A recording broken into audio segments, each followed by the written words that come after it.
Hello, everybody. CW here. Got the Contender out on the bench. Took it out to the range yesterday. This is the 730 Waters. And this is the old frame, the hard opening or traditional style frame. It doesn't have the center pivot. So it's a little bit, they call it, the new ones, they call it easy open. They don't call these hard open, but these are the original frames.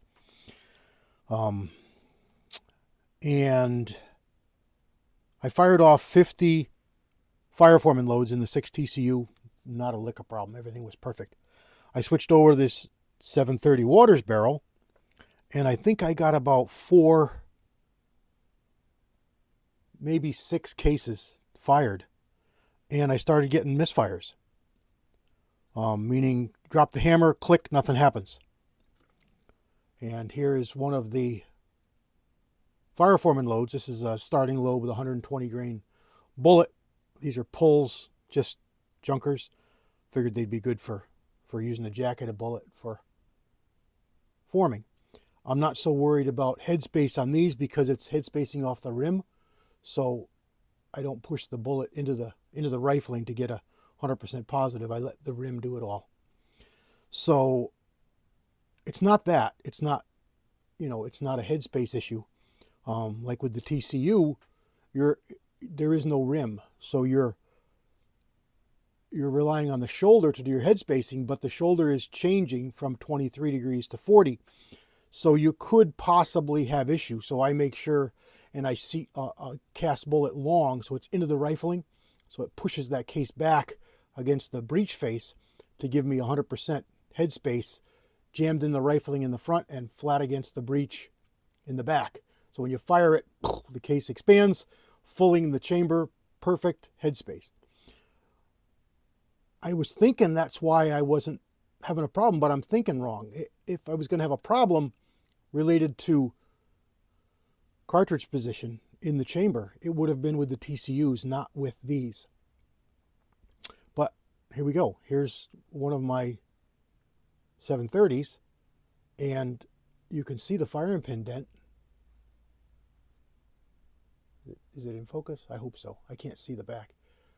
And it's a light dent. I got 2 cases that did fire to compare the dents. And, these two are about the same. This one here, this was a different load, although it's the same brass, same case, same primer. It's got a deeper dimple. And it's also got a less flattened out primer. I don't know what these primers are. They're large rifle, but they're just standard, nothing. Now feeling them, this one here is ever so slightly proud. So this chamber is a slightly suspect. When I checked out the barrel, it looks like somebody just touched the rim recess because it's silver. It knocked the bluing off. And I measured it, it's okay, but it looks like somebody touched it. So this being a slightly flattened primer, it probably bounced back and forth a little bit and reseated that primer or jammed it back against the breech face when it fired to make it dead flush. Where this one here, being a lighter load, it didn't do that extra bounce or that extra push. And I mean, it's probably a half a thousandths. It's not much. It's not much. You reload a lot, you get like a trained finger for feeling primers, and it's barely. You can't even see it, but it's barely up. So possibly, slightly possibly, but I measured pin protrusion, which is the amount of firing pin sticks out when the hammer's all the way down, and it's a good 45 thousandths. So it's a good range, shouldn't be an issue. So then I pulled out another load, which is a cast bullet, but it's in a already formed case. So now it's got shoulder and rim, so you shouldn't have a misfire related to a headspace issue with this, and I did. And then I had like 6 or 8, and I was getting frustrated, so I said, that's it, I'm done. I'm not going to get caught up in this. No, stop. So that's what I did. And I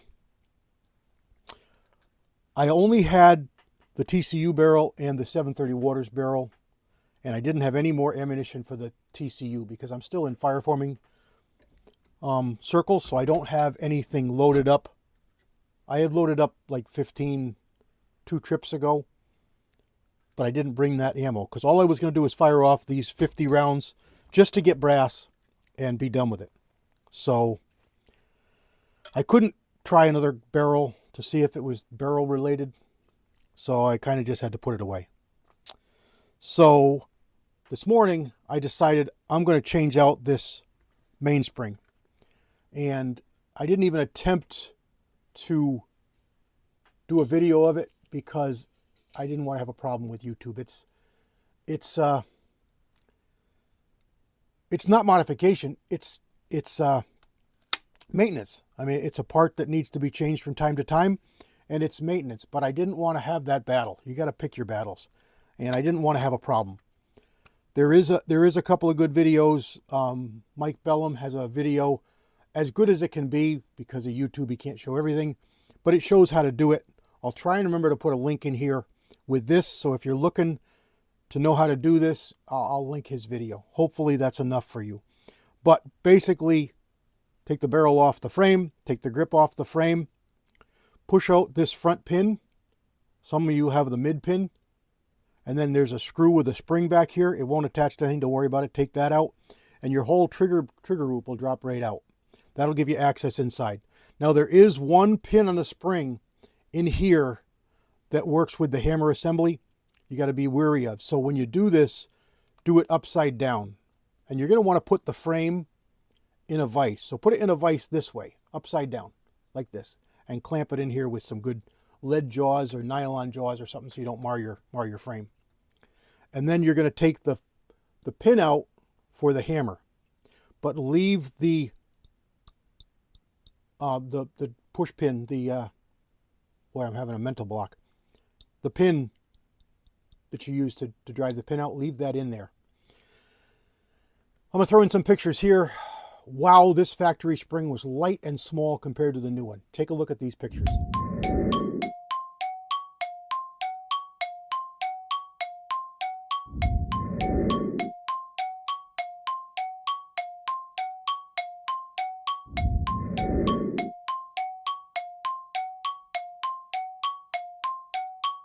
You know what I mean? So it's a little bit of a bear to get the new spring in. So start the I think it's a 3/16 pin. Start it in the gun. It'll sit right there. Push it into the hammer, push the hammer in. Push it into the hammer, but not into the space in between the hammer. You'll see it in Mike's video if you watch it afterwards. Then you get in there with a small flat blade screwdriver and you kind of pry. You're pushing the spring in and down, or in and up because you're upside down. And push that pin in and capture the spring. Go all the way through, it'll be held in.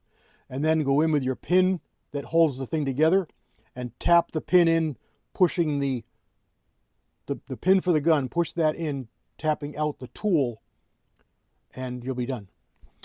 You may have to finagle a little with a screwdriver, yada, yada, yada, because you're compressing a much bigger spring if you're doing like me and going from a factory spring. That spring is so light. Now, when I pull this hammer back, it's almost difficult to pull the hammer back. It's got quite a bit of pressure on it.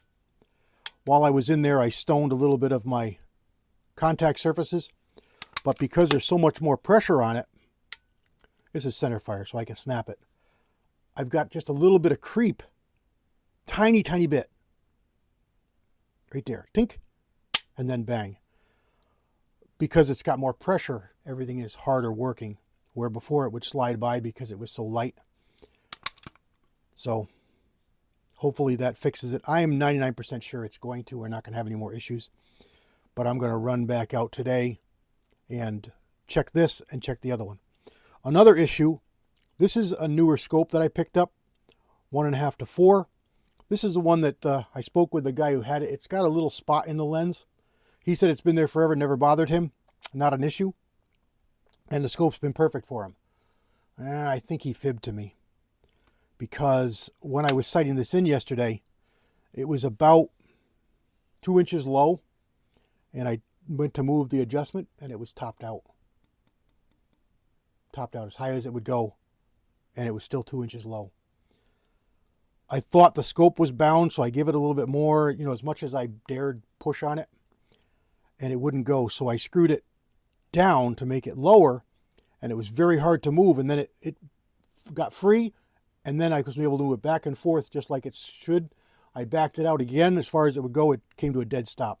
So it was at the adjustment range that it has, and it's still shooting low. So I don't know what happened. I think something's fudged up inside the scope. It's really unfortunate. Burris will take care of me, no doubt. I'm not worried. But what they're going to tell me, this scope isn't made anymore. This is a 1.5 to 4. What they're going to tell me is they're going to give me a credit towards a new scope. And I don't mind having to spend the money to buy a new scope. You know, dang it, I like this scope, and I can't replace it. It's so I changed the mount. It had a 3-ring mount on it. I went back to this mount. This is the mount that was on the 357, 14-inch 357 Harriet, which is being converted to a carbine barrel. I'm having the barrel extended to make it a carbine barrel, make it 16.25. It's going to be like 17.5. But make it legal for a carbine, permanently mount an extension on it. I'm going to put a steel linear compensator that I like so much on here.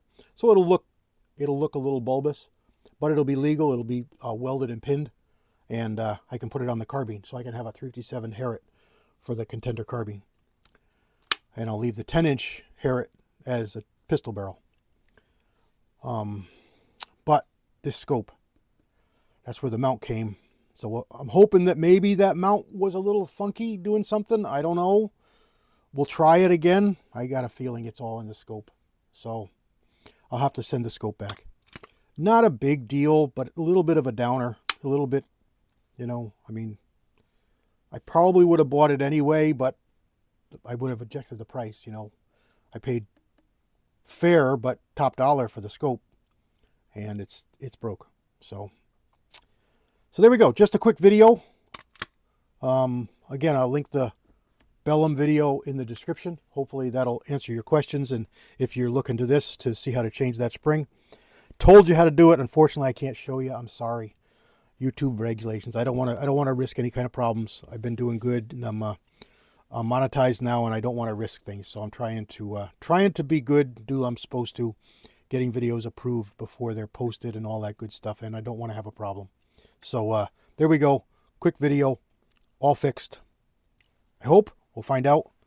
I'm going to do a video for another gun, and I'll put this in with that, and I'll make a note in the description. So thanks a lot, everybody.